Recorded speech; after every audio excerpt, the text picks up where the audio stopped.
Welcome to the Dog Talks Recovery channel. I'm an alcoholic and addict named John. Acceptance, the way to serenity and peace of mind. Section 2, Acceptance. These various home remedies, blaming everybody, self-pity, and the rest, have but one result.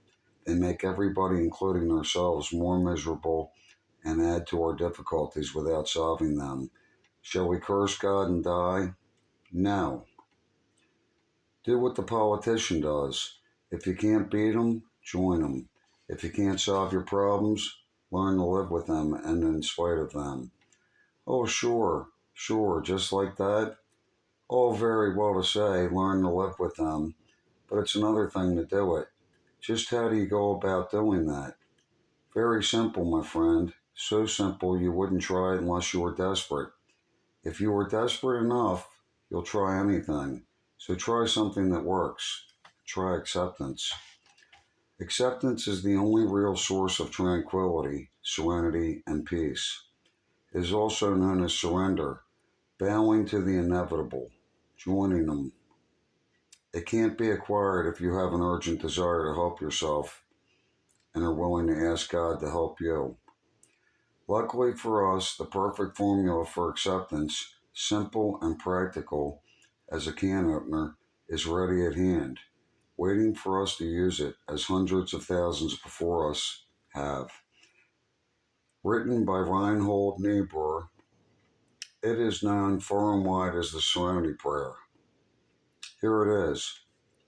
God, grant me serenity to accept the things I cannot change, courage to change the things that I can, and wisdom to know the difference. You simply ask God to give you the ability to take people and things as they are, if you cannot change them. We can very seldom change people, though we can change ourselves. We ask God further to enable us to convince ourselves that we would not have things otherwise, even if we could. Only God is powerful enough to control all things, and He seems to prefer to make some things come out right without changing them. In practice, face up to the problem that is driving you wild and say, is there anything I can do about it right now, today? If there is, do it. Don't put it off another minute. If there is nothing you can do about it today, accept it and forget it. You don't get over a 20-foot wall by banging your head against it. You just get a headache. You sit down in the shade of the wall and say, maybe I'm better off on this side after all. You may be sure that God will make things turn out better for you and for everyone else. This ability of His to make things work out for the best is known as divine providence, or the kindness of God.